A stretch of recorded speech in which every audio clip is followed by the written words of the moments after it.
তো আমাদের মাঝে আজকের উপস্থিত আছেন প্রফেসর ডক্টর নজরুল ইসলাম, যিনি পাবলিক বিশ্ববিদ্যালয়ে অনেকদিন শিক্ষকতা করেছেন।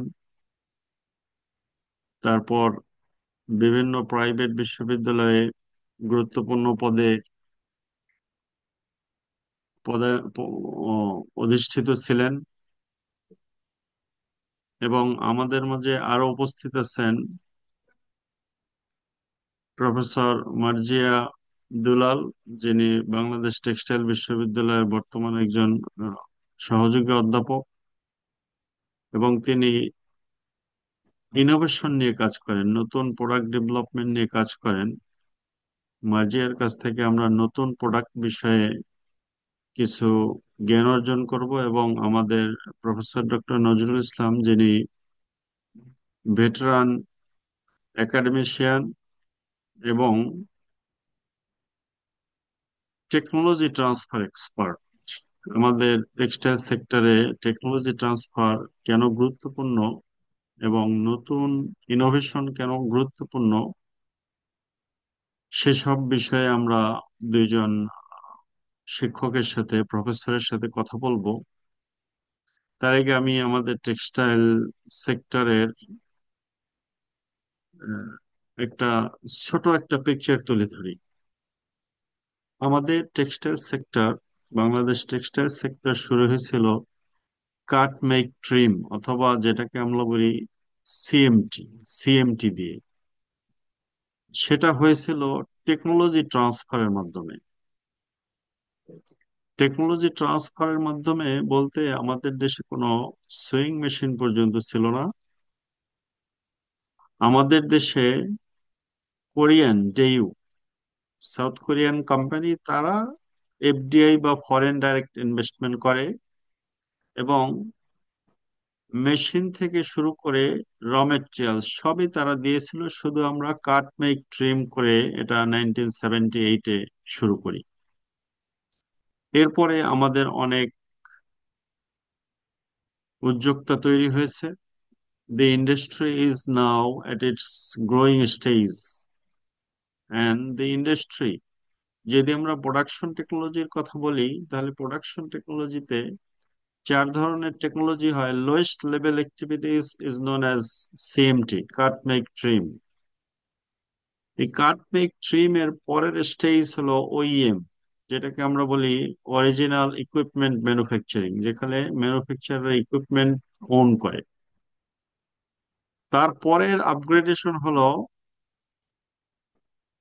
আপনার ওডিএম, অরিজিনাল ডিজাইন ম্যানুফ্যাকচারিং। সেখানে ম্যানুফ্যাকচাররা ডিজাইনও তৈরি করে।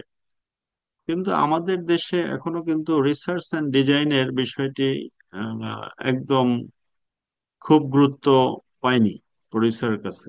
কারণ কি, আমরা শুধুমাত্র প্রোডাকশন করি। In the textile value chain, research and development and product design is done by the Western Western buyers. Marketing of the product is also done by the Western buyers. আমরা শুধু ওয়েস্টার্ন বায়ারদের অর্ডার নিয়ে শুধু প্রোডাকশনের কাজটা করি। এবং এই production টেকনোলজির সবচেয়ে আপার লেভেল হলো ওবিএম, অরিজিনাল ব্র্যান্ড ম্যানুফ্যাকচারিং করা। এখন আমাদের সিএমটি থেকে আমরা ওইএম এ চলে এসেছি। এখান থেকে আমাদেরকে কিন্তু ওডিএম এবং ওবিএম এ ম্যানুফ্যাকচার করতে হবে। কারণ কি, আমরা যে প্রোডাক্ট $1 অথবা $2 দিয়ে এখানে বাংলাদেশে তৈরি করি, সেই প্রোডাক্ট কিন্তু $20 থেকে $30 পর্যন্ত বিক্রি হয়। তাহলে এই যে 18 18 অথবা মোর দেন 90% অফ দি ভ্যালু এডিশন, এই ভ্যালু এডিশনের কাজটা কিন্তু অন্যরা করে। হাই ভ্যালু অ্যাডেড অ্যাক্টিভিটিস, যেটাকে আমরা বলি মার্কেটিং এবং R&D। আমরা যদি নিজেদের নামে ব্র্যান্ড তৈরি করতে পারি, অরিজিনাল ব্র্যান্ড নিজেরা তৈরি করতে পারি, সেটা যদি কাস্টমার ডিমান্ড বেসিসে হয়, বায়ার ডিমান্ড বেসিসে না হয়ে, তাহলে কিন্তু আমাদের প্রফিট এবং ইন্ডাস্ট্রি ক্যান কন্ট্রিবিউট আ লট। এখন তো আমরা বাংলাদেশের ক্ষেত্রে আপনারা জানেন নাম্বার ওয়ান এক্সপোর্টিং সেক্টর। এই নাম্বার ওয়ান এক্সপোর্টিং সেক্টরে কিন্তু কন্ট্রিবিউশন খুব বেশি না। কন্ট্রিবিউশন বেশি না বলতে আমরা বলি যে ফরেন কারেন্সি আমরা যেভাবে আর্ন করি একইভাবে কিন্তু আমরা ইম্পোর্ট করি, মেশিনারি ইম্পোর্ট করতে হয়, র ম্যাটেরিয়ালস ইম্পোর্ট করতে হয়, যে কারণে আমাদের net content is very poor. আমরা যদি অরিজিনাল ব্র্যান্ড ম্যানুফ্যাকচারিং করতে পারি তাহলে আমাদের অনেক সেভ হবে, এবং contribution will be much higher, foreign currency earning সহ সব জায়গায় মাছ হায়ার পাবে। কাজে আমাদের কিন্তু ওবিএম এর দিকে যেতে হবে। ওবিএম এর দিকে যেতে হলে কিন্তু আপনাকে ডিজাইন করতে হবে, ডিজাইন করতে হলে ইনোভেশন করতে হবে, ইনোভেশন এবং প্রোডাক্ট ডেভেলপমেন্ট করতে হবে। কাজেই প্রোডাক্ট ডেভেলপমেন্টের কোনো বিকল্প নেই। একই সাথে নতুন প্রোডাক্ট ডেভেলপ করতে হলে আমাদের কিন্তু টেকনোলজি ট্রান্সফার করতে হবে, কারণ কি আমরা থার্ড ওয়ার্ল্ডের কান্ট্রি এবং এলডিসি, লিস্ট ডেভেলপ কান্ট্রি, এখানে আমরা ইকুইপমেন্ট তৈরি করার মতো ইন্ডাস্ট্রি নেই। ইকুইপমেন্ট তৈরি করার মতো ইন্ডাস্ট্রি থাকলে কিন্তু সেসব দেশ উন্নত দেশের উন্নত দেশ হয়ে যায়। কাজে আমরাও উন্নত দেশ হব। We hope that we are going to be a develop country in near future. কাজে আমাদের এখন টেক্সটাইল সেক্টরের জন্য সবচেয়ে গুরুত্বপূর্ণ হলো প্রোডাক্ট ডেভেলপ করা, প্রোডাক্ট ডিজাইন করা, এবং সেই প্রোডাক্ট নিজেরাই সেল করার চেষ্টা করা, যেটাকে বলা হয় ডিমান্ড ড্রিভেন ম্যানুফ্যাকচারিং। সেই ডিমান্ড ড্রিভেন ম্যানুফ্যাকচারিং এর দিকে আমাদেরকে যেতে হবে। আমাদের প্রফেসর মার্জিয়া বাংলাদেশ টেক্সটাইল বিশ্ববিদ্যালয়ের একজন সহযোগী অধ্যাপক, এবং তিনি ইউকে থেকে পিএইচডি সম্পন্ন করেছেন এই প্রোডাক্ট ডেভেলপমেন্টের উপরে। আপনারা যদি আহ মার্জিয়া, আপনি যদি একটু আপনার সংক্ষিপ্ত পরিচয় দিতেন দর্শকদের। আসসালামু আলাইকুম স্যার। আমি মার্জিয়া, ডক্টর মার্জিয়া দুলাল। স্যার তো আমার পরিচয় হ্যাঁ অলরেডি বলে দিয়েছেন সুন্দর করে। আমি রিসেন্টলি আমার পিএইচডি কমপ্লিট করে সাস্টেইনেবল ওয়্যারেবল ইলেকট্রনিক টেক্সটাইলের উপর সম্পন্ন করে বুটেক্সে আবার রিজয়েন করেছি। আমি আমার পিএইচডিটা Commonwealth scholarship funded PhD programme আমি 2021 সালে শুরু করি এবং 2024 শেষ করে আল্লাহর মধ্যে আমি বাংলাদেশে আবার ফেরত এসে পারছি। আমি মেইনলি যে কাজটা করছিলাম সাস্টেইনেবল ওয়্যারেবল টেক্সটাইল নিয়ে। মেইনলি ওয়্যারেবল টেক্সটাইল তো অনেক হিউজ একটা সেক্টর। সেখান থেকে আমাদের এখন ইভলভিং যেই সেক্টরটা, এই সেক্টরে আমরা অনেক কাজ হয়েছে 2000 সাল থেকে, আর্লি 2020 থেকে এখন পর্যন্ত। এবং অনেক কমার্শিয়ালাইজেশন আস্তে আস্তে হচ্ছে, কিন্তু সাস্টেইনেবল যেহেতু আমরা এমন একটা পৃথিবীতে এই মুহূর্তে আছি যেখানে আমাদের নিঃশ্বাস নেওয়াটা খুব বেশি দুষ্কর হয়ে যাচ্ছে, তো এমন জিনিস আমরা প্রডিউস করতে চাই না যে থেকে আমাদের লাইফ লং লাস্টিংটাই কমে যায়। তো এই জন্য স্মার্ট টেক্সটাইল হবে, টেক্সটাইলটা স্মার্টও হবে, প্যারালালি সেটা কতটুকু সাস্টেইনেবল করা যায়, এটাই ছিল আমার মেইন পিএইচডি মেইন অবজেক্টিভ ছিল। সেখান থেকে আমি বিভিন্ন রকমের কিভাবে এটার এন্ড অফ লাইফ সলিউশনটা বের করা যায়, রিসাইক্লিং, বায়োডিগ্রেডেশন, এবং কিভাবে একটা স্ট্যান্ডার্ড বানানো যায় যেখান থেকে লাইফ সাইকেল অ্যাসেসমেন্ট করা যায়, এই জিনিসগুলো আমি ভাগে ভাগে করে এবং টোটালি একটা ইকো ডিজাইন অ্যাপ্রোচ ইন্ট্রোডিউস করেছি for the first time close loop recycling এর থ্রুতে এবং ইকো ডিজাইনের মাধ্যমে আমার পিএইচডিতে। এবং এই থ্রুতে আমার ফার্স্ট ইনোভেশন হচ্ছে ভায়ারেবল টেক্সটাইল, যেটা সাস্টেইনেবিলিটি ফোকাস করে। তো এখান থেকে আমি ইনোভেশনের যে কাজটার সুযোগ পেয়েছি এটা আমি কন্টিনিউ করে যেতে চাই আমাদের দেশে। কারণ হচ্ছে আমাদের যে সাস্টেইনেবল ডেভেলপমেন্ট গোল বা ইউএন ইউনাইটেড নেশনের, সেখানে বিভিন্ন গোলের মধ্যে 17টা গোলের মধ্যে যে 3, 9 আর 12 নম্বর গোলের মধ্যে health care, wellbeing, innovation and হচ্ছে কনজিউমার রেসপন্সিবিলিটি, তো এই তিনটার সমন্বয়ে আমার কাজটা। আমি মেইনলি ওই ইনোভেশনটাকে প্রেজেন্ট করছি টেক্সটাইল সেক্টরে, এবং আমি চাই আমার বাংলাদেশের সেক্টর পিছিয়ে না থাকে, সেটাকে কিভাবে আগানো যায়, ইনিশিয়েটিভটা আমাদেরই নিতে হবে, সেখান থেকে শুরু করাটা। ওকে, থ্যাংক ইউ মার্জিয়া। এবার এবার যদি sir, professor doctor Nazrul Islam sir, আপনি একটু আপনার পরিচয়টা তুলে ধরুন দর্শকদের কাছে। না, থ্যাংক ইউ ভেরি মাচ। আমি কি পরিচয় দেবো? I M a professor right now working in north independent university Bangladesh. in the Department of International Business. Before joining Independent University Bangladesh, I worked as a pro-vice chancellor in Northern University Bangladesh. Before that, I was a pro-vice chancellor in Canadian University of Bangladesh, and I started my career from Khulna University as a lecturer in 1991, and then continued working. And I did my PhD from Asian Institute of Technology, MBA and PhD from there in international business, and then came back to Khulna University, and then I resigned from Khulna University and I started working in private sector, private university, Bragg University. I worked there as an associate professor in 2004-5, and then I worked in North South University as an associate professor 5, 6, 7, and then I worked in East West University as a dean professor in the in the Faculty of Business Studies as a dean for 5 years. I am a research professor. I have been conducting research on technological change impact on textile and garment industries, impact on job security, job satisfaction, and work relations. That those are the impacts. If there is a change in technological change, if there is a if new technologies are added with the existing machines and technologies, then what will be the impact?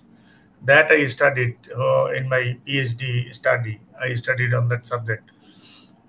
And I am a professor, as I mentioned, that I am extensively publishing paper, more than 100 paper I published in internationally recognized and referred journals, which are indexed in Scopus, BDC, and also Q1, Q2 journals.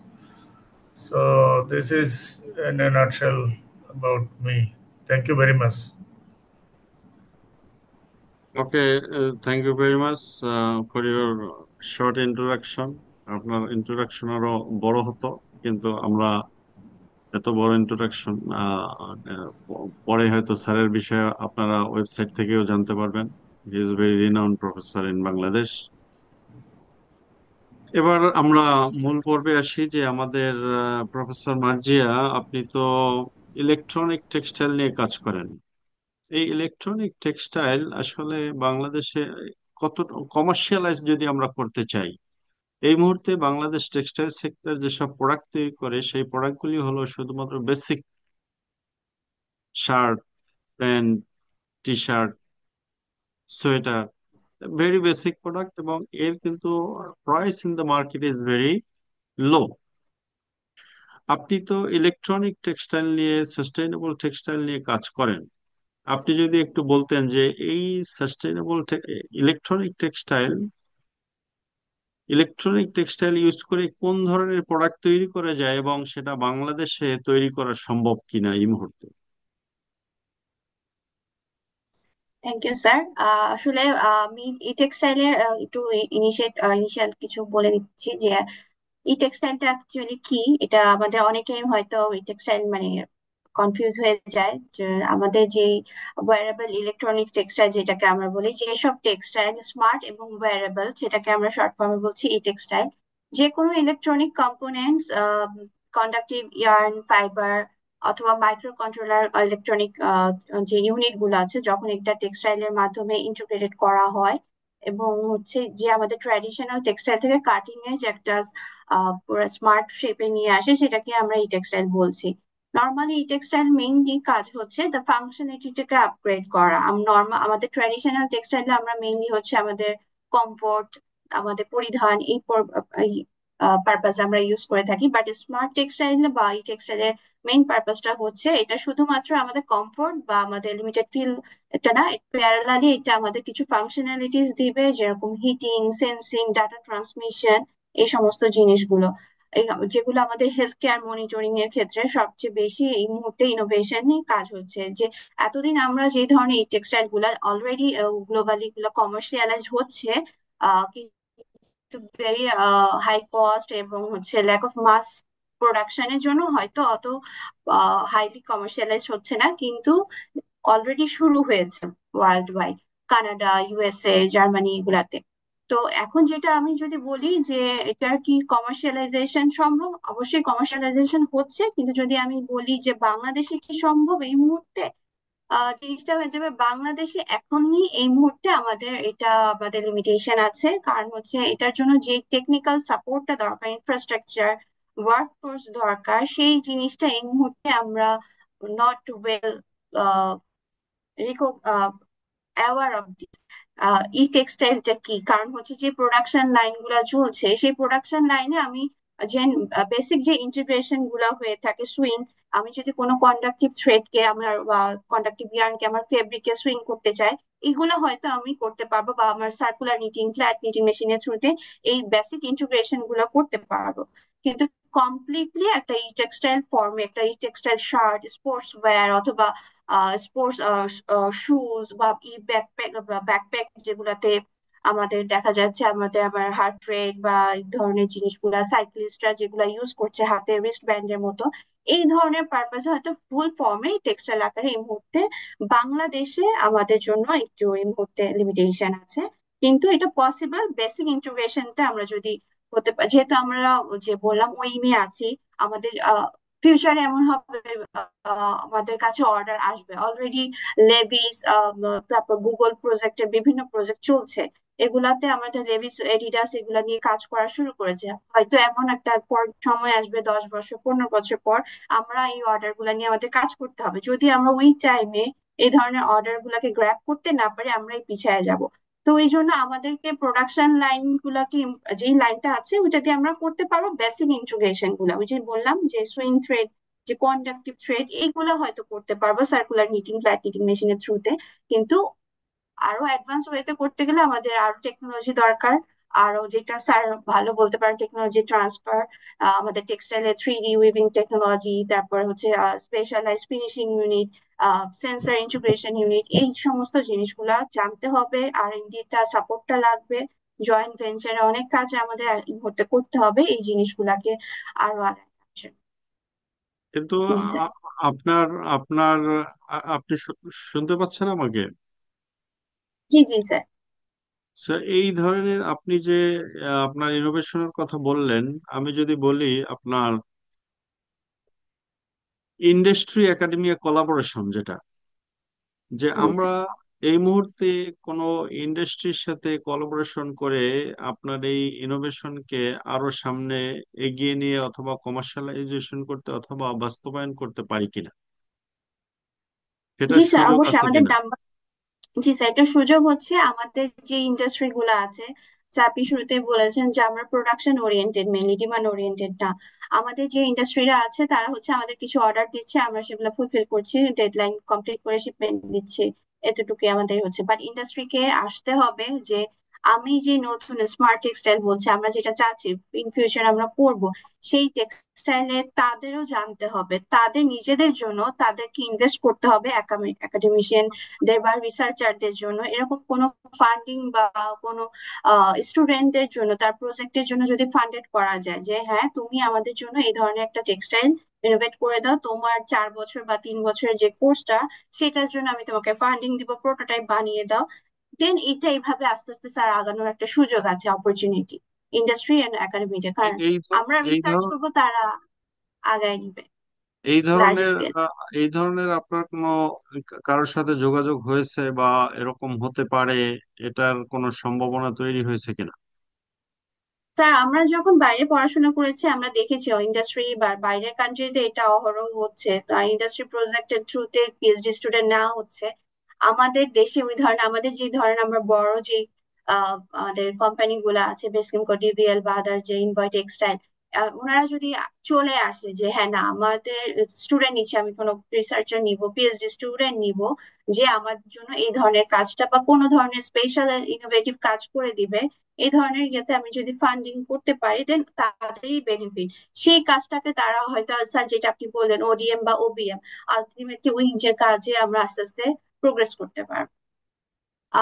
Company আমাদের দেশে এই মুহূর্তে আমি যদি বলি লেভিস এর থ্রুতে যে অর্ডার গুলো আসছে এগুলার জন্য এখন রিসার্চ এন্ড ডেভেলপমেন্টে আমাদের কান্ট্রিতে আস্তে আস্তে দেখা হচ্ছে, নট ওপেনলি বাট এগুলাতে আস্তে আস্তে দেখা হচ্ছে। থ্যাংক ইউ মার্জি, আপনার কাছে আমরা আসবো। আমরা এবার আমাদের প্রফেসর নজরুল ইসলামের কাছে যাচ্ছি। স্যার, আপনি তো টেকনোলজি, টেক্সটাইল টেকনোলজি অথবা টেকনোলজি ট্রান্সফার এক্সপার্ট।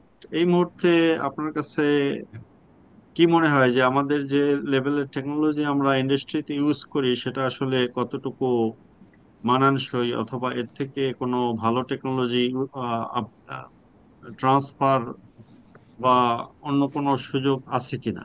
আপনি টেকনোলজি ট্রান্সফার নিয়ে স্যার একটু যদি আপনি আমাদের বলতেন। Thank you very much for asking this very important question. In fact, I am not a technology expert, but I have studied on the technological change impact. Change means technological development. There is an impact on the labor-intensive projects like Bangladesh. So technology transfer বোঝার জন্য আসলে আমাদের বোঝা দরকার যে কোন কোন এরিয়াতে স্কোপ, টেকনোলজি অ্যাডাপশনের স্কোপটা আসলে কোথায় আছে আমাদের, আমরা বর্তমানে কি অবস্থা আছি এবং কোন এরিয়াতে টেকনোলজি অ্যাডাপ্ট করার স্বভাব সেটা বোঝা দরকার। আপনারা জানেন যে textile and RMG, readymade garment, textile and garment sector as a whole, এটা শুধু বাংলাদেশের ইকোনমিক ইঞ্জিন না, এটা গ্লোবাল আইডেন্টিটিও বাংলাদেশের ওয়ার্ল্ডে পরিচিতি টেক্সটাইল গার্মেন্টের মাধ্যমে, এটা আইডেন্টিটিও বটে। কিন্তু সেই আইডেন্টিটি যদি ধরে রাখতে হয় তাহলে আমার মনে হয় আমাদেরকে আরো, যেভাবে আমরা কম্পিটিটিভ আছি সেভাবে আরো কম্পিটিটিভ থাকা দরকার, আরো নতুন নতুন টেকনোলজি অ্যাডাপ্ট করা দরকার। এটা শুধু সার্ভাইভ করার জন্য না, ভবিষ্যতে মানে আমাদের it is a must and it is I should say imperative and urgent now, because nowadays there are different types of AI based technologies are developing all over the world. So textile সেক্টরে অনেক development হচ্ছে, তো এগুলি আমরা adapt করতে যদি না পারি তাহলে আমরা কম্পিটিটিভ থাকতে পারবো না, এবং এবং কম্পিটিটিভ থাকতে না পারলে আমাদের যে গ্লোবাল যে আইডেন্টিটি, যে আমাদের ইকোনমিক যে যে portion part importance of this sector, আমরা সেখান থেকে আসলে সরে যেতে হবে। আপনারা জানেন যে বাংলাদেশের টেক্সটাইল ইন্ডাস্ট্রি বেসিক্যালি দুই ধরনের রিয়েলিটি আমরা ফেস করতেছি। প্রথম হচ্ছে যে Bangladesh world class factory Bangladesh আছে, লিড সার্টিফাইড, আপনারা জানেন। সেমি অটোমেটেড মেশিনারিজ আমাদের আছে এবং গ্লোবালি কিন্তু আমরা কমপ্লায়েন্ট, গ্লোবাল কমপ্লায়েন্স আমরা মেনটেন করতে পারি, সেই সক্ষমতা আমাদের আছে। অন দি আদার হ্যান্ড আমাদের থাউজেন্ডস কোম্পানিজ আছে, এসএমএ স্মল ইউনিট আছে, যারা operating with the outdated machineries এবং manual processor there still there. So এই যে ডুয়াল রিয়েলিটি নিয়ে মূলত আমরা আছি। লার্জ কোম্পানিগুলা হয়তো কিছু অটোমেটেড মেশিনারিজ এবং টেকনোলজি অ্যাডাপ্ট করছে, but most of the small and medium enterprises তারা এটা করতে পারছে না, তারা স্টিল লেবার ইন্টেন্সিভ মানে বিজনেস বা প্রজেক্ট হিসেবে এটা চালিয়ে যাচ্ছে। In fact this technology adoption in fact নির্ভর করে কোম্পানির সাইজ এবং তার ক্যাপিটাল অ্যাভেলেবিলিটি। আমাদের দেশের যে মোর দ্যান 4,000 কোম্পানি যে আমাদের আছে টেক্সটাইল গার্মেন্ট কোম্পানি, এই কোম্পানিগুলির যে ফ্যাক্টরি সাইজ এবং ক্যাপিটাল অ্যাভেলেবিলিটি আসলে অল্প কয়েকটা লার্জ কয়েকটা কোম্পানি বাদে বাকিগুলির কিন্তু এটার সমস্যা আছে। Secondly, international buyer access, again ওই লার্জ কোম্পানিগুলোরই অ্যাক্সেস আছে ইন্টারন্যাশনাল বায়ার্সের কাছে, এবং তারাই অর্ডার নিয়ে আসে, যেটা ডক্টর মার্জিয়া বললেন, তারাই অর্ডার নিয়ে আসে এবং এবং সেটা ছোট কোম্পানিগুলিকে ভাগ করে দিচ্ছে, তারা ম্যানুয়ালি বা অটোমেটেড ওয়েতে তারা এটাকে মানে উৎপাদন করে তাদের কাছে পৌঁছে দিচ্ছে। আর একটা হচ্ছে যে আমাদের কোম্পানিগুলোর যে পলিসি মেকার, তাদের যে ওপেননেস টু চেঞ্জ, তারা আসলে চেঞ্জ করতে চায় কিনা বা চাইলে তাদের সেই পরিমাণ সেই অবস্থা আছে কিনা। কারণ যদি আমরা যদি দেখি যে সত্যিকার অর্থে যদি আমরা এই টেকনোলজি অ্যাডপশন বা টেকনোলজি ট্রান্সফার আমরা যদি আলোচনা করতে চাই, তাহলে আমাদের আসলে কয়েকটা এরিয়া নিয়ে আমাদের কথা বললে ভালো হয়। যেমন ধরেন ম্যানুফ্যাকচারিং প্রসেস অটোমেশন। আমরা জানি যে যে আমাদের বড় লার্জ কোম্পানিগুলো কিন্তু অলরেডি তারা ধরেন আপনারা বেটার দ্যান মি যে অটোমেটেড কাটিং টেবলস তারা নিয়ে আসে, এখানে রোবট ব্যবহার করছে, এনসিওইং এতে রোবট ব্যবহার, ডিজিটাল নিটিং মেশিন তারা ব্যবহার করতেছে, এগুলি তারা করতেছে। বাট ক্যাটকামও ব্যবহার করতেছে, বাট স্মল কোম্পানিগুলো কিন্তু এগুলির ধারে কাছেও নাই, তারা স্টিল এগুলো জানেও না, এগুলির কোনো আছে নাই। সুতরাং আমরা যে টোটাল যে আমাদের প্রোডাকশনটা হচ্ছে, সেই প্রোডাকশনটা কিন্তু সত্যিকার অর্থে অটোমেটেড এবং সেই লেটেস্ট টেকনোলজি ব্যবহার করে হচ্ছে না।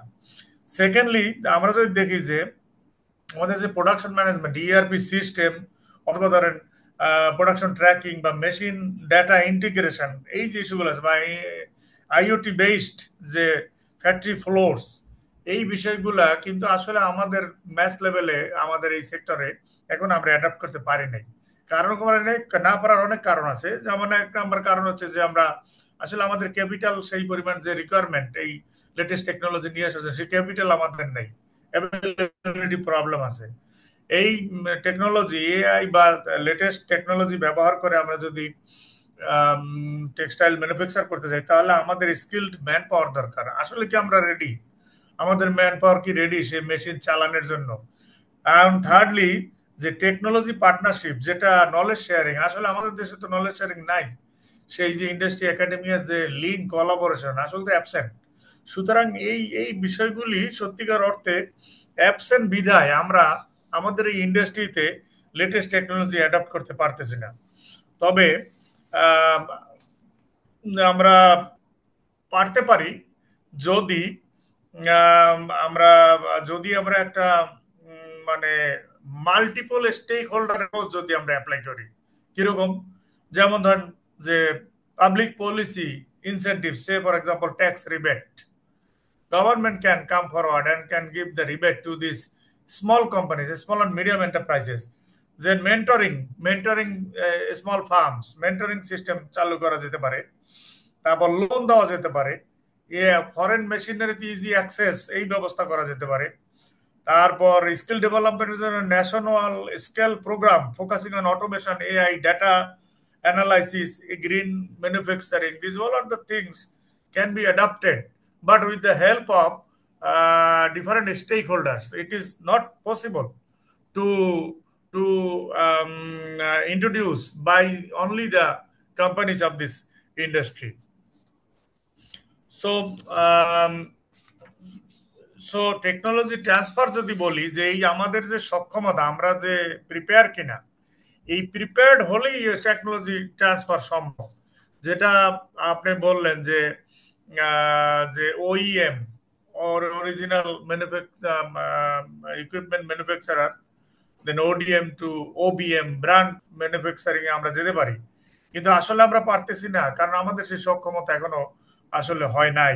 কারণ আমরা যদি দেখি যে ওডিএম লেভেলে আমরা কি দেখি যে CAD and 3D design systems কিন্তু these are allowing manufacturers to develop and present original product ideas to buyers. কিন্তু আসলে কি আমরা 3D ক্যাটক্যাম কি সব কোম্পানিগুলিতে তো ব্যবহার করতে পারছি না? হয়তো 10% কোম্পানি ব্যবহার করছে, বাকি 90% ব্যবহার করতে পারছে না। তারপর ফেব্রিক রিলেটেড যে ইনোভেশন, আর এন ডি তো আমাদের দেশে, যেটা ডক্টর মার্জিয়া বললেন, আজকে তো তার ইংল্যান্ডে পিএইচডি করতে যাওয়ার দরকার নেই, বাংলাদেশে পিএইচডি করতে পারতো। রিসার্চ অ্যান্ড ডেভেলপমেন্ট সেই অ্যারেঞ্জমেন্ট তো আসলে আমাদের দেশে তো ওইভাবে ডেভেলপ করে নাই। এবং আরো বলবো যে ডিজিটাল প্রোটোটাইপিং, ভার্চুয়াল স্যাম্পলিং, এটা যেটা টেক্সটাইল যেটা বললেন, এই বিষয়গুলো তো আসলে আমাদের এখানে হয় নাই। ওবিএম যদি বলি যে AI driven market analytics, is it here in Bangladesh? There is no subject called market analytics, business analytics, no subject, there is no database. তাহলে কিভাবে আমি অ্যানালাইটিক্স করবো? ডেটাবেসই নাই, আমার সফটওয়্যার নাই। সো এবং e commerce platform, is there e commerce platform? হ্যাঁ আছে, অর্ডার আসতেছে এবং সেটা মানে প্রডিউস করা হচ্ছে, প্রসেস করা হচ্ছে এবং দিয়ে দেওয়া হচ্ছে। Customer data management system, this all are the issues which are concern with this technology transfer issue.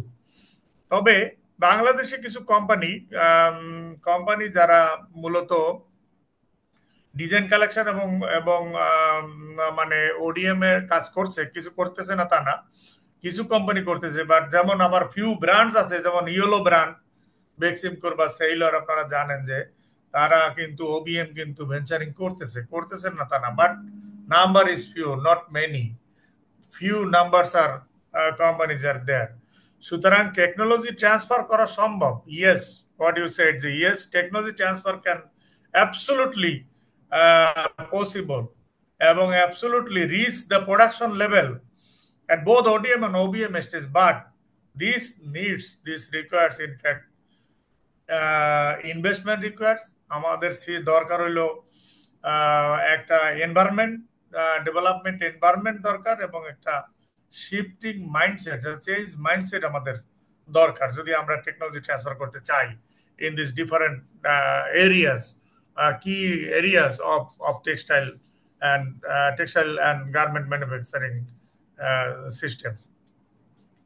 আরেকটা বিষয় স্যার, যে আপনার ধরুন আমরা যে এখন ওবিএম এর কথা দুই একটা আসলো, যে আপনার ইয়েলো অথবা সেইলর যেটা করে, এটা কিন্তু একদম লোকাল স্টেজে, লোকাল ব্র্যান্ডিং। আমাদের এই সেক্টরটা কিন্তু ইন্টারন্যাশনাল সেক্টর। সেই ইন্টারন্যাশনাল সেক্টরে আসলে ব্র্যান্ডিং কি সম্ভব? যেমন আপনার আমেরিকান, আমরা যদি সাপ্লাই চেইন, ভ্যালু চেইনের দিকে দেখি, তাহলে কিন্তু মার্কেটিংটা কিন্তু এখন ওয়েস্টার্ন যে বায়াররা আছে তারাই কন্ট্রোল করে। H&M অথবা এমএনএস অথবা ওয়ালমার্ট, এই কোম্পানিগুলো কিন্তু তাদের ব্র্যান্ড ভ্যালুটা কিন্তু ধরে রেখেছে। চায়নাও কিন্তু ব্র্যান্ড তৈরি করতে পারেনি ইন্টারন্যাশনালি, অ্যাপারেল ব্র্যান্ড।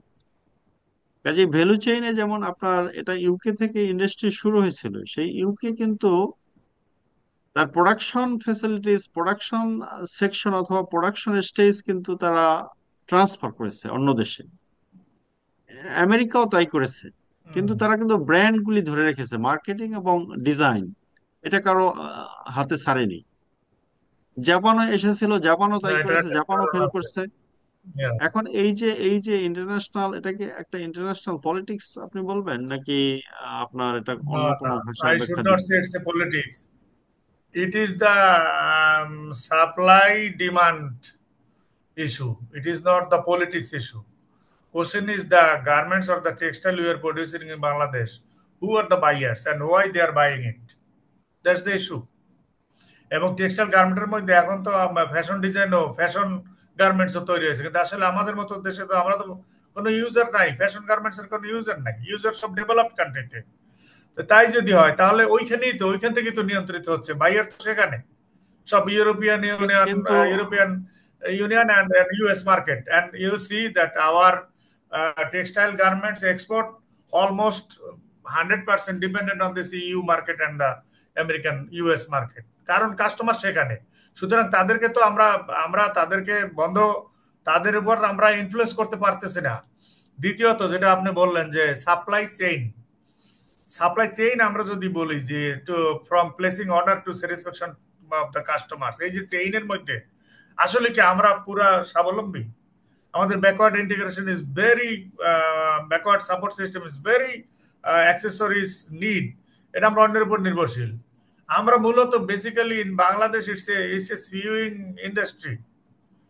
যদিও আমরা বলছি যে টেক্সটাইল অ্যান্ড গার্মেন্ট, আসলে কিন্তু আমরা মোস্টলি আমরা সিউইং করতেছি, এবং তার সাথে এখন কাটিং যোগ হয়েছে, অটোমেটেড কাটিং। আগে হয়তো হয়তো এখন অটোমেটেড কাটিং ক্যাটকাম ব্যবহার করা হচ্ছে, বাট বেসিক্যালি কিন্তু আমরা সিউইং করতেছি, এবং যেটা কম এক্সপেন্সিভ, কম কস্টলি বিধায় উন্নত দেশ থেকে আমাদের এখানে সেই সিউইং পার্টটা এবং কাটিং অ্যান্ড সিউইং করার জন্য তারা পাঠিয়ে দিচ্ছে, বাট অল অ্যাক্সেসরিজ এবং most of the time fabrics and everything they are sending to us. কিন্তু আমরা আমরা যদি আমরা মূলত অন্যভাবে কত বলি, পার্সেন্ট আমরা স্বনির্ভর? যে আমাদের ধরেন স্কোয়ার বা এই ধরনের এপিলিয়ন, সেইলরের যে মালিক, এরা কি শুধু বাংলাদেশেই প্রোডাক্ট তাদের ব্র্যান্ড তৈরি করে বিক্রি করবে? তারা কি ইন্টারন্যাশনালি কোনো আউটলেট ওপেন করে তাদের নিজস্ব ব্র্যান্ডে প্রোডাক্ট বিক্রি করার কোনো অসুবিধা আছে কিনা, বা সেটা কেন করে না? That's a good question. কারণ আমাদের বাংলাদেশের কি, আমি কাউন্টার প্রশ্ন করি, বাংলাদেশ কি কোনো কোনো প্রতিষ্ঠান আছে যেটা ওয়ার্ল্ড ওয়াইড ব্র্যান্ড তৈরি করছে এক্সেপ্ট মাইক্রো ক্রেডিট গ্রামীণ ব্যাংক? বা সার্ভিস সেক্টরে বাদে কোনো ম্যানুফ্যাকচারিং সেক্টরে কি কোনো কিছু আছে যেটা এই ওয়ার্ল্ডে আমাদের আমাদের তো বিভিন্ন আসলে দেশে? ম্যানুফ্যাকচারিং বলতে এখন পর্যন্ত আপনার আসলে টেক্সটাইল কেই বোঝানো হয়। ম্যানুফ্যাকচারিং প্রায় 60%, 65%ই হলো টেক্সটাইল, এবং এটাই আমরা এক্সপোর্ট করি। এক্ষেত্রে আমরা যদি হ্যাঁ, ব্র্যান্ড এক্সপোর্ট। তৈরি করে আমরা বিদেশে যদি আমাদের নিজস্ব নামে প্রোডাক্ট বিক্রি করতে পারতাম, আমাদের কিন্তু যেটা তবে $5 আমাদের প্রোডাক্ট নামে ওটা হচ্ছে কিন্তু। না তা না। You are right. You see, the President Donald Trump is showing that this my shirt is made in Bangladesh. Hmm. Brand there, but question আসলে কি আমরা এই ব্র্যান্ডটা তৈরি করছি? অর্ডারটা কি আমরা কি এটা কি আমরা ডিজাইনটা করেছি নাকি আমাদেরকে ডিজাইনটা এইভাবে করতে বলছে? আমরা কি করেছি বেশি? ইনফ্যাক্ট আমরা একটা টোটাল যদি চেইনের আমি যদি বলি আমরা একটা পার্টে হুম। আমরা কাজ করতেছি, যে পার্টটা লেবার ইন্টেন্সিভ, কম এক্সপেন্সিভ, সেই জায়গাটাই হুম। মূলত বাংলাদেশ কাজ করতেছে। পারবে না এটা বলা যা ঠিক না, কারণ এখন দেখা যাচ্ছে যে বিশেষ করে ফেব্রিক পার্টটা, যে ডাইং পার্ট, আপনারা জানেন যে ডাইং কোম্পানিগুলো কিন্তু সব থার্ড ওয়ার্ল্ড কান্ট্রিতে এখন ট্রান্সফার করে দেওয়া হচ্ছে। মার্জিয়া ভালো বলতে পারবে ডাইং, কারণ গবেষণায় দেখা গেছে যে যে কালার, এটা কিন্তু এনভায়রনমেন্ট থেকে এলিমিনেট করা টাফ। এই কারণে দেখা যাচ্ছে most of the dyeing companies are transfer to the developing country like Bangladesh, Vietnam, say for example India or say Mexico, এইসব দেশে পাঠিয়ে দেওয়া হচ্ছে। কেন? কারণ এইগুলির জন্য ওইসব দেশে তারা তারা জায়গা দিতে আগ্রহী না। এট দি সেম টাইম কিন্তু যেটা আপনারা ডাইং বললেন যে ডাইং শুধু আপনার ডাইং ওই যে সার্ভিস চার্জের বিনিময়ে আমাদের দেশে ডাইং ফ্যাক্টরি আছে, যেখানে আমাদের ওয়াটার ওয়াটার পলিউশন হচ্ছে, ওয়াটার আপনার ডিপ্লিশন হচ্ছে। কিন্তু এই ডাইং কিন্তু স্টাফ যেগুলি ডাইস কেমিক্যাল, এগুলি কিন্তু আমরা আবার তৈরি করতে পারি না, এগুলিও কিন্তু আবার আসে ওয়েস্টার্ন ওয়ার্ল্ড থেকে। মানে এখানেও প্রবলেম ইজ, আমাদের যেটা আমি একটা লুপহোল আছে, বিশাল রাইট, লুপহোল। যেটা আমি বললাম যে আসলে মাল্টি স্টেক হোল্ডার্স অ্যাপ্রোচ দরকার। একজন স্টেক হোল্ডার বা দুইজন স্টেক হোল্ডার দিয়ে সম্ভব না, কারণ এই কমপ্লিট কাজটা করার জন্য, কমপ্লিট প্রোডাক্ট তৈরি করার জন্য আসলে অনেকগুলো স্টেক হোল্ডারের সাথে জড়িত। আমরা মূলত একটা বা দুইটা জায়গায় আমরা আছি প্রেজেন্ট, বাট অন্য accessories and the backward support, কত পার্সেন্ট অ্যাক্সেসরি কম? আমাদের দেশে যত ম্যানুফ্যাকচারিং হচ্ছে টেক্সটাইল গার্মেন্ট, অ্যাক্সেসরি কত পার্সেন্ট আমরা নিজেরা বাংলাদেশ স্বাধীনভাবে উৎপাদন করতে পারছে এবং সাপ্লাই দিতে পারছে, এবং সেগুলি অ্যাকসেপ্টেড বাই দ্য বাইয়ার্স কত percent? Very not not not much. অথচ ডিমান্ড আছে, নিয়ে আসা হচ্ছে সিঙ্গাপুর থেকে, নিয়ে আসা হচ্ছে হংকং থেকে, নিয়ে আসা হচ্ছে। কেন আমরা পারলাম না? কেন আমরা তো পারছি না আসলে? ইনফ্যাক্ট তাহলে আমরা এই ডিমান্ড তো আছে, এবং ওইদিকে আমরা যেতে কি হলে। ওই স্ট্যান্ডার্ড করতে পারি না? হ্যাঁ স্যার বলেন। বলছে আমরা ওই দিকে যেতে পারছি না কেন? ব্র্যান্ড তো আরো অনেক পরের বিষয়। আমি অ্যাক্সেসরিজই তো আমি মানে 100% আমার প্রোডাক্টের অ্যাক্সেসরি আমার কাছ থেকে নিচ্ছে না, আমি অন্য জায়গা থেকে নিয়ে আসতে হচ্ছে। That what we are unable to produce and supply. এগুলিও কিন্তু যদি বায়াররা আমার এন্ডের কন্ডিশন কথা বাদ কন্ডিশন দেওয়া, দিয়ে দিচ্ছে। বায়াররা যখন প্রোডাক্ট কিনতে নিয়ে আসতেছে, তারা কিন্তু বলতেছে যে আমি যে প্রোডাক্ট কিনবো সেই প্রোডাক্ট যেন এর বাংলাদেশে কারণ কোথাও আছে। এক এক পিছু না পাওয়া যায়। তারপর যে এক্সেসরিজ যে দিব, না, সেই ওইটা না শুধু। এক্সেসরিজটা যেন সিঙ্গাপুর বা নমিনেটেড বায়ার বলে ওখান থেকে নিতে না, হবে, এখন হংকং বাইয়ারকে, থেকে নিতে হবে। Yes, you are right. বাইয়ারকে আমার দেশের অ্যাক্সেসরি প্রডিউসার তো তাকে তার অ্যাক্সেসরিজ দেখাচ্ছে না, বা তাকে দিয়ে তার মাধ্যমে অ্যাকসেপ্ট করাচ্ছে না, পারছে না, সেরকম কোম্পানি নাই। যে কারণে কিন্তু বাইয়ার তারা নিজেদের হংকং থেকে বলছে অমুকের কাছ থেকে তোমার কাছে অ্যাক্সেসরি যাবে, ওই অ্যাক্সেসরি দিয়ে আমার প্রোডাক্ট তৈরি করবে। তো বাংলাদেশের অ্যাক্সেসরি প্রডিউসার তার কাছে রিস্ক করতে পারছে না তো। That's the issue. আমাদের এক্ষেত্রে কি করা উচিত? যেটা আমি বললাম যে আসলে আমাদের একটা সম্মিলিত প্রচেষ্টা দরকার। মাল্টি আমরা স্টেক মূলত holder. we started with labor intensive project, labor intensive industry, but things are changing every day. World এখন চলে গেছে টেকনোলজি বেসড, মানে ম্যানুফ্যাকচারিং এ চলে গেছে, এবং টেকনোলজি ব্যবহার করে ম্যানুফ্যাকচারিং করা হলে টেক্সটাইল গার্মেন্ট, তখন দেখা যাচ্ছে যে প্রেসিশন হাই হচ্ছে, কাস্টমারের ডিমান্ড বেটার, মানে তারা ফুলফিল করতে পারছে। বাট এগেইন যদি আমরা সেই পরিমাণ সর্বক্ষেত্রে আমাদের যে যত ডিপার্টমেন্ট আছে, যদি আমি বলি আমাদের সকল ডিপার্টমেন্ট গুলা, সে manufacturing process automation, data driven production management, তারপর যদি আমি বলি যে digitalization across the supply chain, আমি যদি বলি টোটাল সাপ্লাই চেইন ডিজিটালাইজেশন, এইসব কিছু যদি আমি করি, তাহলে তো আমার দেশের যে লেবার ইন্টেন্সিভ এই যে 50 লাখ, যে 5 মিলিয়ন লোক যেখানে আছে, তাদের অবস্থা কি হবে? তারা তো semi skilled and lower skilled people, most 90% are this kind of people. But that is why the study conducted, I conducted a study on this issue. On this issue, the technological change and development impact on the labor-intensive textile and garment industry that happened in Thailand. In Thailand, at one time, their economy was based on agriculture and textile garment at one time. But in between late 80s, 90s, they shifted from labor-intensive to capital-intensive projects. যখনই shift হয়েছে তখন তাদের এই লোকগুলো সব বেকার হয়ে গেছে। এই যে লাখে লাখে মানুষ বেকার হয়েছে, অশিক্ষিত, মানে এই যে ইলিটারেট আনস্কিল যে ওয়ার্কার, তারা সবাই যখন বেকার হয়েছে, তখন তাদের জন্য কিন্তু তারা কিন্তু বিভিন্ন ইন্ডাস্ট্রিতে অ্যাবজর্ব হয়ে গেছে, বিভিন্ন রকম ইন্ডাস্ট্রিতে অ্যাবজর্ব হয়েছে। But there was an impact, serious impact. So বাংলাদেশেও তো মনে করা হয়েছিল যে জিএসপি সুবিধা যখন 2004-এ উঠে যাবে, 2005-এ মনে করা হয়েছিল যে বাংলাদেশের যে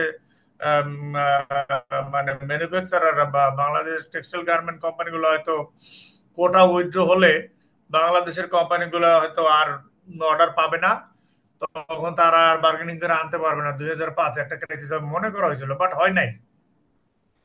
কিন্তু এই ধরনের ক্রাইসিস কিন্তু এই বর্তমানে একটা শোনা যাচ্ছে যে আপনার ট্রাম্প ট্যারিফ ইম্পোজের কারণে আমাদের ইন্ডাস্ট্রির ক্ষতি হবে, এ ধরনের একটা কথা আসছে। এটা সম্বন্ধে আপনি ইন্টারন্যাশনাল ট্রেড এক্সপার্ট হিসেবে কি বলবেন? আচ্ছা, আমাদের কি ধরনের ইম্প্যাক্ট হতে পারে?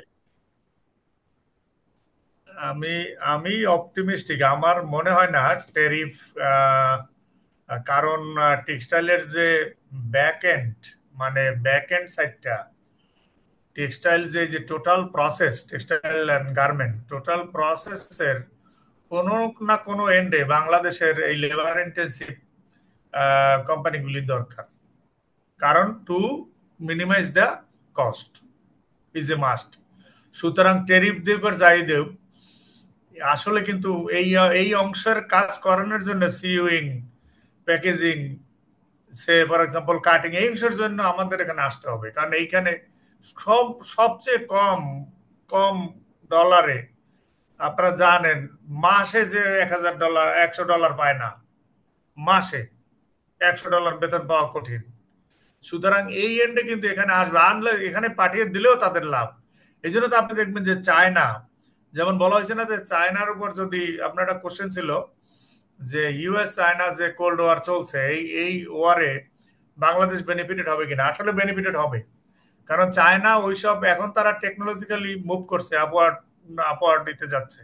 তো তারা ওই যে ব্যাকওয়ার্ড যে পার্টটা লেবার ইন্টেন্সিভ, সেই পার্টটা বাংলাদেশে ট্রান্সফার করে দেবে এবং দিচ্ছে, অলরেডি দিচ্ছে, দিতে হবে তাদের, to minimize the cost, production cost is a must.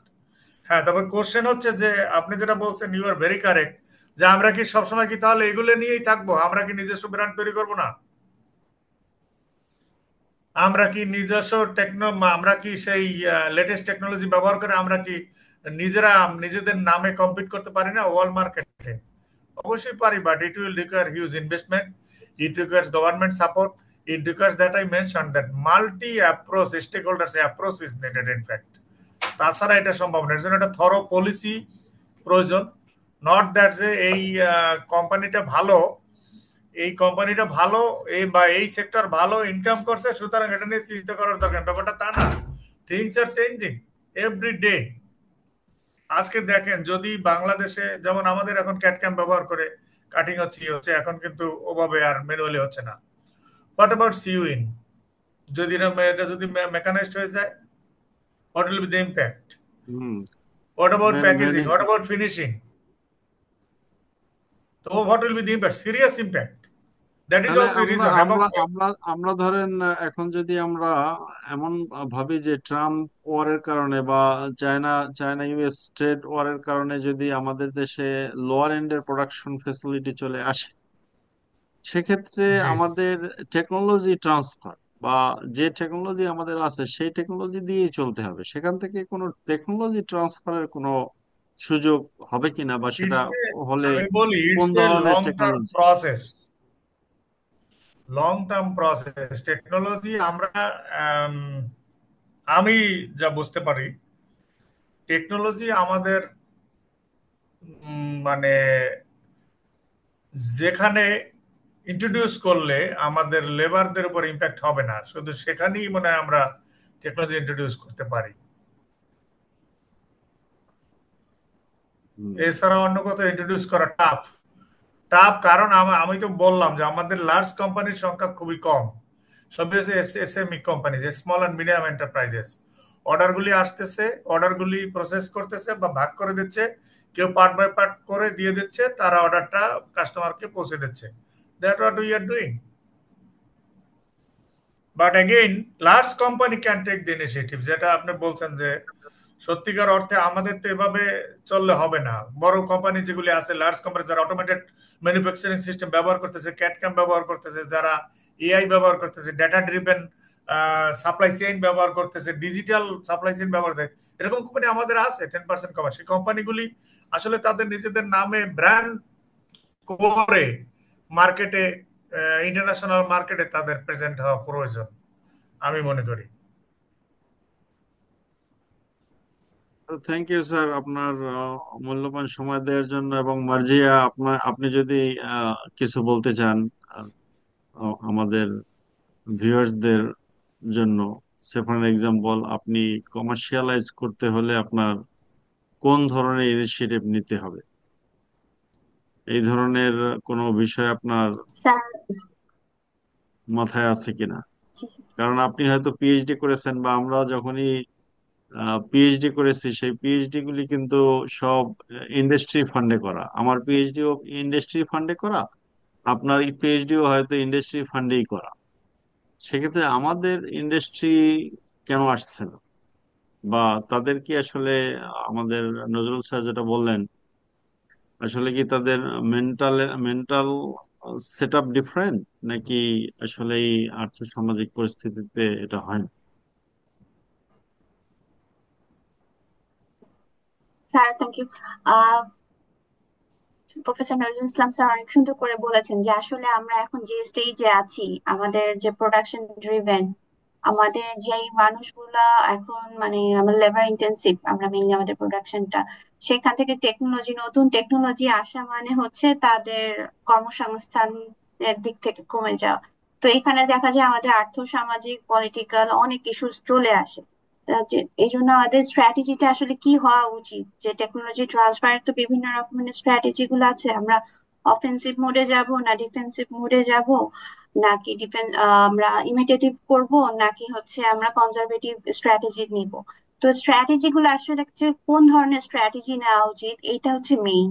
তো আমরা যদি কনজারভেটিভ, মেইনলি আমরা যেটা হচ্ছে আমাদের কনজারভেটিভ স্ট্র্যাটেজিতে চলতে হবে, যে আস্তে আস্তে গ্রাজুয়ালি আমরা ইমপ্রুভ করব আমাদের যেটাই আছে, আমাদের আমাদের যে প্রোডাক্ট গুলা অলরেডি আছে সেগুলাকে কোয়ালিটি ইমপ্রুভ করে করে করে সামনের দিকে এগিয়ে যাওয়া। দেন আমরা চিন্তা করবো আমাদের আরো অ্যাডভান্স জিনিসগুলা নিয়ে আসা তারপরে। কারণ একটা পয়েন্টে গিয়ে আমাদের স্যাচুরেশন চলে আসবে। আমরা যে প্রোডাকশন ইন্টেন্সিভ যে আমাদের একটা বছর বা কয়েক বছর পরে একটা স্যাচুরেশন চলে আসবে, তখন আমাদেরকে বাধ্য হয়ে বিভিন্ন রকমের টেকনোলজি বেসড প্রোডাকশনে যেতে হবে। সেই অবস্থার জন্য আমরা রেডি কিনা সেটার জন্য এখন থেকে আমাদের আসলে প্রিপেয়ার হওয়া উচিত। এখন এই প্রিপেয়ারটা কিভাবে হব, কমার্শিয়ালাইজেশন আরো পরে। যদি আমি সত্যিকার অর্থে বলি, কমার্শিয়ালাইজেশনটা আসবে অনেক পরে, তার আগে আমরা ডেভেলপ হতে হবে। আমাদের অ্যাজ এ ওয়ার্কফোর্স হিসেবে আমাদের ডেভেলপ করাতে হবে বিভিন্ন রকমের, ওই যে স্যার যেটা বললেন, multidisciplinary stakeholder, multidisciplinary একটা টিম বানাতে হবে। কে কোন ট্রান্সফারটা কোন ধরনের টেকনোলজি কোন জায়গায় নিতে হবে।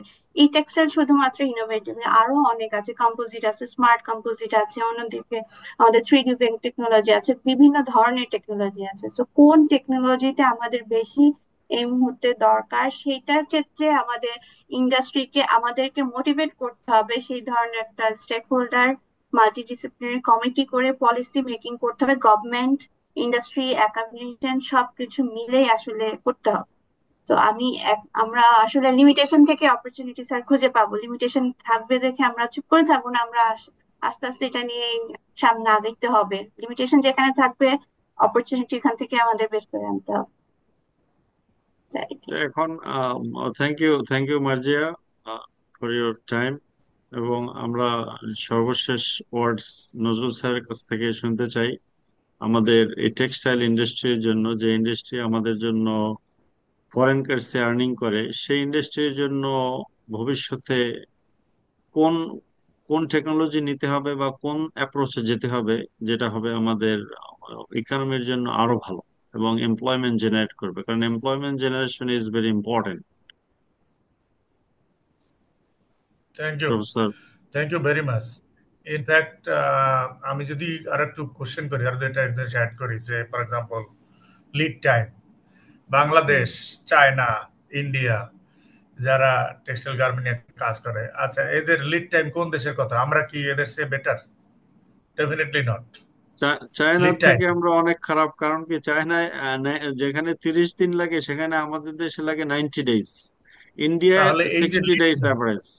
তাহলে তাহলে আমাদের উচিত যে how to minimize this lead time. যদি মিনিমাইজ করা যায় তাহলে কস্ট প্রাইস কমে যাবে। তা লিড টাইম মিনিমাইজ করতে হলে আমার পোর্টের কনজেশন দূর করতে হবে, আমার লজিস্টিক্স ইনএফিসিয়েন্সি, সাপোর্ট ফ্যাসিলিটিস, আমার ট্রান্সপোর্টেশন সিস্টেম অনেক জায়গায় হিট করতে হবে, যেটা কোম্পানি বা ইন্ডাস্ট্রির পক্ষে সম্ভব না। সেজন্য আমি বলছি যে এখানে পলিসি মেকার, গভর্নমেন্ট, সব স্টেক হোল্ডার আগাই আসতে হবে যদি শুধুমাত্র লিড টাইম আমি কমাইতে চাই। সেকেন্ডলি, লিড টাইম কমানোর জন্য ইন্টারনাল আমাদের যে ভিতরে যে কালচার, সেটাও কিন্তু একটা ব্যাপার। এবার আপনারা জানেন যে জাপানি লোকজন মানে ছুটি নিতে চায় না, মানে তারা কিন্তু মানে ওয়ার্ক অ্যালকোহলিক। কিন্তু বাংলাদেশের কর্মচারীরা, বাংলাদেশ ওয়ার্কাররা কি ওয়ার্ক অ্যালকোহলিক? তাহলে ইন্টারনাল এবং এক্সটার্নাল, এই যে লিড টাইম কমানোর জন্য ইন্টারনাল এবং এক্সটার্নাল কি করা যেতে পারে? শুধু লিড টাইম যদি আমি কমাতে পারি তাহলে আমি কিন্তু মানে 20% অ্যাডভান্স হয়ে যাইতে পারে শুধু লিড টাইম কমাইতে পারলে, আরো অর্ডার আমি পাইতে পারি। সেকেন্ডলি, ম্যাটেরিয়াল ইন্টারডিপেন্ডেন্স, যে আমি যে নির্ভরশীল, যেমন ফেব্রিক্স, মেশিনারি, অনেক কিছুর উপর আমি নির্ভরশীল, ব্যাকওয়ার্ড সাপোর্ট, এই যে অ্যাক্সেসরিজ নির্ভরশীল, এইটা কিভাবে কমানো যেতে পারে? এটা কিন্তু একটা ইম্পর্টেন্ট বাংলাদেশের জন্য, কারণ প্রায় সবই অন্য জায়গা থেকে আসে। এটা একটা। আর একটা হচ্ছে যে প্রোডাক্ট ডাইভার্সিটি, যার জন্য রিসার্চ দরকার, ইনোভেশন দরকার, কর্পোরেট একাডেমিয়া, ইন্ডাস্ট্রি কোলাবোরেশন প্রয়োজন, এবং সর্বোপরি ইনভেস্টমেন্ট প্রয়োজন। আর&ডি কি আসলে সত্যিকার অর্থে আর&ডি কি আমাদের টেক্সটাইল গার্মেন্ট সেক্টরে আমরা কি সেরকম স্ট্রং আর&ডি দেখতে পাচ্ছি? সেরকম কি অর্গানাইজেশন আছে? ইভেন লার্জ কোম্পানিগুলোর মধ্যে কি আর&ডি বাজেট সেরকম আছে? আমরা তো জানি যে ওয়ার্ল্ডের বড় বড় কোম্পানিগুলোর ম্যাক্সিমাম ম্যাক্সিমাম 10% রেভিনিউ, 10% প্রফিট আর&ডি তে রিইনভেস্ট করে। কিন্তু আমাদের দেশে এগুলি এইভাবে হচ্ছে কিনা? তারপর হচ্ছে যে ধরেন কমপ্লায়েন্স, আমরা গ্লোবালি কমপ্লায়েন্ট আছি, আমাদের এখানে কমপ্লায়েন্স আমরা করতেছি, এটা ঠিকই। তারপরও যে যদি আরো সফিস্টিকেটেড ডিমান্ড কাস্টমারের থেকে হয়, তাহলে তো আমাদেরকে সফিস্টিকেটেড মেশিনারি নিয়ে আসতে হবে। সে মেশিনারি এনে যদি আমরা কমপ্লায়েন্সই করতে চাই, তখন দেখা যাবে যে লোয়ার মানে লেবার ইন্টেন্সিভ, মানে লো, যেখানে ম্যানুয়াল বা লো স্কিল এমপ্লয়ীদের তখন দেখা যাবে অসুবিধা।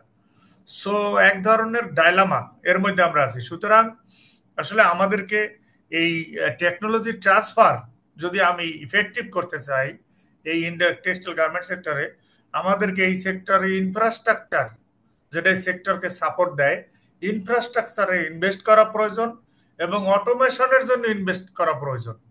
সেই ইনভেস্টমেন্ট আমাদের পাওয়ার জন্য কোম্পানির সেই ব্যবস্থা থাকা প্রয়োজন, যেন ব্যাংক বা ফাইন্যান্সিয়াল কোম্পানিগুলো যেন তাদেরকে সেই ইনভেস্টমেন্ট করতে পারে, সেই আগেই আসে, সেই ব্যবস্থা থাকতে পারে। সেকেন্ড হচ্ছে যে প্রোডাক্ট ডাইভার্সিফিকেশন, যেটা মার্জিয়া বলার চেষ্টা করছে, যে আসলে ইনোভেশন কি আছে, আমরা নতুন নিত্য নতুন জিনিস নিয়ে আসতে পারছি কিনা। তাহলে ইনোভেশন যদি না থাকে তাহলে তো প্রোডাক্ট ডাইভার্সিফাই করা সম্ভব না, কাস্টমার নিড যদি আমি না বুঝতে পারি।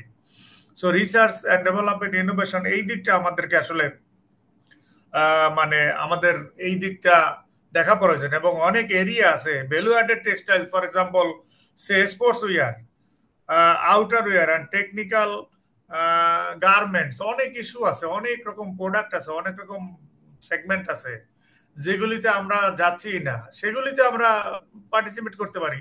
স্পেশালাইজড কোম্পানি ডেভেলপ করে সেদিকে হতে পারে। তারপর হচ্ছে যে ব্যাকওয়ার্ড ইন্টিগ্রেশন, যেটা আমরা বলতে যাচ্ছি যে ব্যাকওয়ার্ড লিঙ্ক, যেটা আমরা বলি ফেব্রিক বা ডাইং, এই যে ইম্পোর্ট ডিপেন্ডেন্স কমিয়ে নিয়ে আসা, এইটাও আমরা করতে পারি। সো এর মাধ্যমে আসলে আমরা লং টার্ম গেইন পেতে পারি এবং উন্নত টেকনোলজি ট্রান্সফার করে আমাদের ম্যানুফ্যাকচারিং ব্যবহার করে আমরা আমাদের প্রোডাক্টিভিটি বাড়াতে পারি এবং ইন্টারন্যাশনাল বায়ারদের পছন্দ এবং ডিমান্ড অনুযায়ী আমরা প্রোডাক্ট তৈরি করে তার সাপ্লাই দিতে পারি। Thank you professor Nazrul Islam for your insightful words. অনেক ইম্পর্টেন্ট কথা শুনলাম আমরা আজকে। আসলে রাত বেশি হয়ে গেছে, বেশি কন্টিনিউ করা ঠিক হবে না। সারাদিন অফিস ছিল সবারই, আমাদের অফিস ছিল, স্যারের অফিস ছিল। আমরা ভবিষ্যতে এসব বিষয়ে আরো সুন্দর করে কথা বলবো, বিশেষ করে আমাদের বাজেট কি কি ইম্প্যাক্ট হতে পারে, অথবা টেক্সটাইল সেক্টরের বাজেটের কোন দিকগুলি নিয়ে আমাদের জোর দিতে হবে, সেসব বিষয়ে আরেকদিন আমরা একসাথে কথা বলবো। আজকের আমরা এখানেই শেষ করছি। আপনাদের ধন্যবাদ, মার্জিয়া আপনাকেও ধন্যবাদ, এবং নজরুল স্যারকেও ধন্যবাদ। Thank you very thank much. You very much for inviting me and listening to me. Thank you. It was ধন্যবাদ স্যার। ইম্পর্টেন্ট। আমাদের বিশেষ করে ছাত্ররা অনেক কিছু শিখতে পারবে। মূলত আমাদের টার্গেট হচ্ছে ছাত্রদের জন্য কিছু শেয়ার করা, যেটা ছাত্ররা যেখান থেকে শিখতে পারবে এবং ভবিষ্যতে ইমপ্লিমেন্ট করতে পারবে। এবং আমরা আশা করি যে আমাদের যে বর্তমানে যে ওইএম, অরিজিনাল ইকুইপমেন্ট ম্যানুফ্যাকচারিং, সেখান থেকে আমরা ওডিএম, অরিজিনাল ডিজাইন ম্যানুফ্যাকচারিং, এবং ওবিএম, অরিজিনাল ব্র্যান্ড ম্যানুফ্যাকচারিং এ যেতে পারবো। আসলে আমাদের এখন যে বর্তমান বায়ার ড্রিভেন ম্যানুফ্যাকচারিং, এই বায়ার ড্রিভেন ম্যানুফ্যাকচারিং থেকে আমাদেরকে প্রোডাকশন অথবা ডিমান্ড ড্রিভেন ম্যানুফ্যাকচারিং এ চলে আসতে হবে। তাহলেই আমরা কিন্তু আমাদের প্রফিটের লায়ন শেয়ার এনজয় করতে পারবো। এবং আমাদের যে আমরা বর্তমানে আরো যে, একটা আহ, হ্যাঁ স্যার আমি বলতে আরেকটা পারেন, যোগ বলুন। করি। আমার মনে হয় যেহেতু আপনারা এরকম আলোচনা শুরু করেছেন, তো এই এই এই প্রোগ্রামে একটা সিরিজ অফ প্রোগ্রাম অ্যারেঞ্জ করা যেতে পারে in different areas, focusing on different areas. এবং সেখানে একজন কর্পোরেটেরও একজন থাকতে পারে একাডেমিয়ার পাশাপাশি। তাহলে এটা এফেক্টিভ হবে। যেমন আমি যেটা বললাম, lead time, how to minimize lead time, reduce lead time. What about the corporate policy maker, what he is thinking about it. ঠিক আছে, কি করা যেতে পারে একাডেমিয়া এবং কর্পোরেট। তা কর্পোরেটের একজন থাকলে হয়তো সে বেটার বলতে পারতো। এবং টপিক ওয়াইজ যে লিড টাইম রিডিউস কিভাবে করা যায়, পুরো সেমিনার লিড টাইম নিয়ে ফর এক্সাম্পল, অথবা পুরো সেমিনার অটোমেশন নিয়ে, পুরো সেমিনার ব্র্যান্ড ম্যানুফ্যাকচারিং নিয়ে, পুরো সেমিনারটা সে ফর এক্সাম্পল লিড সার্টিফিকেশন কিভাবে পাওয়া যায়, বা বা পুরো সেমিনারটা হতে পারে যে অর্ডার কিভাবে পায়, বা আরো কিভাবে এটাকে আরো এক্সপ্লোর করা যায়, বেটার এক্সপ্লোর করা যায়। এইরকম মানে যদি সিরিজ অফ প্রোগ্রাম করা যায় বিভিন্ন বিভিন্ন এরিয়া ভিত্তিক, তাহলে আমার মনে হয় এই ধরনের ওয়েবিনার সাকসেসফুল হবে এবং ছাত্ররা বেনিফিটেড হবে। হ্যাঁ, আমরা তাহলে আপনার আপনার সাজেশনগুলি নোট করে রাখলাম। নেক্সট টাইমে আমরা অবশ্যই এই ধরনের সিরিজ প্রোগ্রাম চালাবো, এবং এটা দিয়ে শুরু করলাম। এটাই আসলে আমাদের এই ধরনের ওয়েবিনার শুরু করলাম মাত্র। আজকের দ্বিতীয়টা ছিল, প্রথম আরেকটা করেছিলাম। এটা কন্টিনিউ করব কারণ আমাদের একাডেমির সাথে আসলে সম্পর্ক করা খুবই জরুরি। বিশেষ করে আপনি যেটা বললেন, এখানে যদি একজন ইন্ডাস্ট্রিয়ালিস্ট অথবা একজন ম্যানেজার থাকতো, তাহলে আরো কথাগুলি ইফেক্টিভ, ইন্টারেক্টিভ হতো। আপনার সাজেশনের জন্য ধন্যবাদ। আমরা এই বিষয়টা অবশ্যই মাথায় রাখবো পরবর্তীতে যখনই আমরা এই সিরিজ করব। আশা করি সিরিজ কন্টিনিউ করব এবং আপনাকে আবার পাবো। Thank you thank very you much. Very much. Okay, thank you all. আপনারা যারা এতক্ষণ আমাদের সাথে ছিলেন সবাইকে ধন্যবাদ। আসসালামু আলাইকুম স্যার। অনেক উপকৃত হলাম স্যার আপনাদের স্যার দিক নির্দেশনামূলক কথাগুলো শুনে। আমি স্যার একজন ছাত্র sir, Narsingdi textile engineering college, applied biotex sir, এখান থেকে স্যার আমি জয়েন করছি স্যার। আপনাদের অবশ্য প্রশ্ন নিতে পারিনি আমরা। আপনারা যদি আসলে প্রশ্ন করতে চান বা কোনো বিষয়ে জানতে চান সেটাও আমাদের কাছে বলতে পারেন, সেখানে আমরা আমরা চেষ্টা করব আপনাদের কোনো নলেজ শেয়ার করার জন্য। জি স্যার, আপনি স্যার বলছেন স্যার আজকে অনেক দীর্ঘ টাইম আপনারা মিটিং করছেন, তো এই কারণে স্যার আজকে আমরা কোনো কোশ্চেন করতেছি না স্যার। নেক্সট টাইমে স্যার আপনি কোনো এরকম অ্যারেঞ্জমেন্ট করলে আমরা স্যার বলবো স্যার। Thank ঠিক you. আছে, okay, thank you. Thank you sir. Okay. তাহলে আমরা আসসালামু আজকের আলাইকুম। মতো শেষ করছি।